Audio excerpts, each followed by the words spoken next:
Hello there, and welcome back to the English Quarters. This is Soure, and I welcome you to the much-awaited third episode of our Subject-Verb Agreement series. A quick note before we start. Thank you for patiently waiting for the third installment of this series. As you might have seen in our most recent channel update, the visuals got a pretty decent overhaul. I hope you like the new look of the series. The idea was to update this series to resemble our newer installments. We here at the English Quarters want to deliver the content you deserve, so there you go. And thank you for your continued support. But yes, as always, here are some reminders. If you find this video interesting, or if you love our content in general, please leave a like, subscribe, and hit that notification bell. We're doing our best to make more content, so stay tuned. Follow us on social media too. For Facebook, that's at The English Quarters, and for Twitter, that's at English Quarters.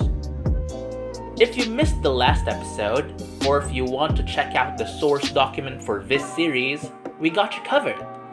Those are linked in the description box below. And yes, I highly suggest that you check out our previous episode before watching this one, because this episode is a continuation of that video. And yes, some final reminders. Please take the lessons at your own pace. Feel free to pause the video when you feel the need to. Remember that subjects will appear in blue and verbs will appear in yellow. And last but not least, please enjoy learning. With things out of the way, let's start. As promised, this episode will continue our discussion of rules about compound subjects. We will discuss rules number 3 and number 6 today.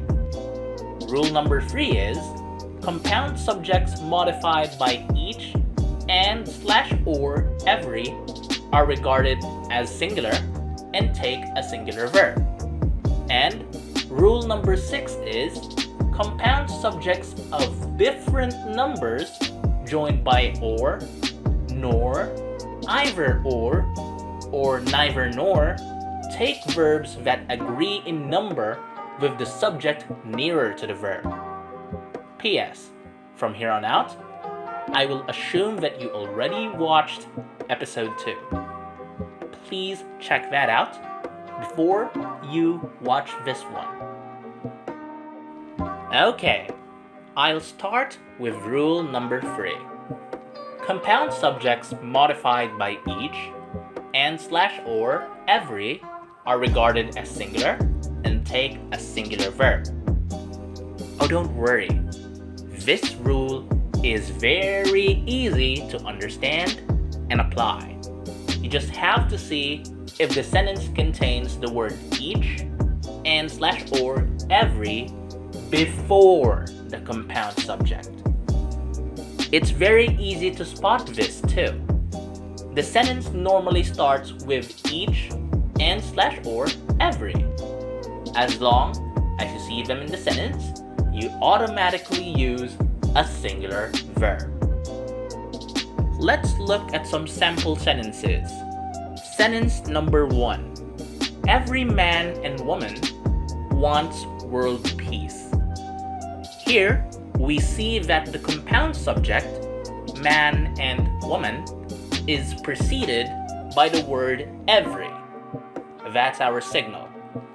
The compound subject automatically gets a singular verb as long as it is preceded by each and /or every.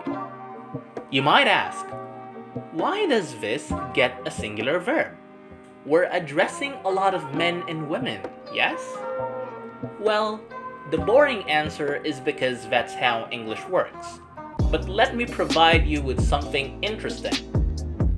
I'd like to think of sentences that start with each, every, or any singular indefinite pronoun like everyone, anyone, anything, and the like as sentences that address everyone or everything individually.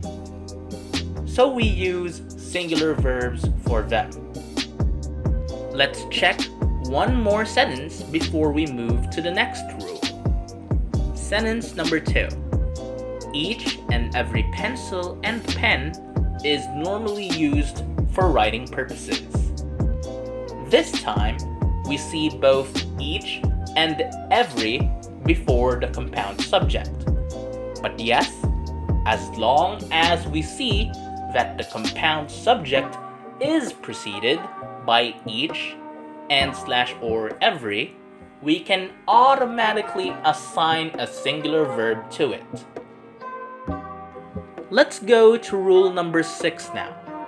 Rule number 6 is compound subjects of different numbers joined by or, nor, either or, and neither nor take verbs that agree in number with the subject nearer to the verb. The more common forms of the sentences where this rule is applied are the either or and the neither nor sentences. Let's look at 2 of them to start us off. Either my brother or my sister is available to receive the package. Either my friends or my family members are going to surprise me for my birthday. Let's look at the first part of rule number 6. This rule applies to compound subjects of different numbers, but both subjects in the sentences have the same number. Both of them are singular for sentence number 3, and both of them are plural for sentence number 4. If both subjects have the same number, we use either a singular or a plural verb depending on the number of the subjects. If both subjects are singular, we use a singular verb. If both subjects are plural, then we use a plural verb. Let's go to sentences which have compound subjects of different numbers though. Either the police officers or the murderer has taken this route. Neither Elise nor her teammates have prepared a plan for the game. Let's read rule number 6 again. Compound subjects of different numbers joined by or, nor, either or neither nor take verbs that agree in number with the subject nearer to the verb. Take note, the subject nearer to the verb. In sentence number 5, the subject nearer to the verb phrase has taken is murderer. Murderer is a singular subject, so we use has taken as the verb phrase for the sentence. Alternatively, in sentence number 6, the subject nearer to the verb is teammates. Teammates is a plural subject, so we use have prepared as a verb phrase for the sentence. Episode takeaway time. And yes, feel free to check the examples on the screen for details. Number 1. To see if rule number 3 applies in a sentence, see if the compound subject is preceded by each and / or every. If you see this, you can automatically assign a singular verb to it. Again, it's easy to see because sentences usually start with each and / or every plus the compound subject. Check the examples on the screen for details. Number 2. To see if rule number 6 applies, check for 2 things. If the subjects have different numbers, and what subject is nearer to the verb. If the subjects have the same number, we use either a singular or a plural verb depending on the number of the subjects. If both subjects are singular, we use a singular verb. If both subjects are plural, we use a plural verb. Alternatively, if the subjects have different numbers, the verb agrees with the subject nearer the verb. Alright, that's that. But like last time, let's do some quick exercises to reinforce our learning. You may pause the video to give yourself more thinking time. Answers will be given after 5 seconds. Best of luck!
Congratulations!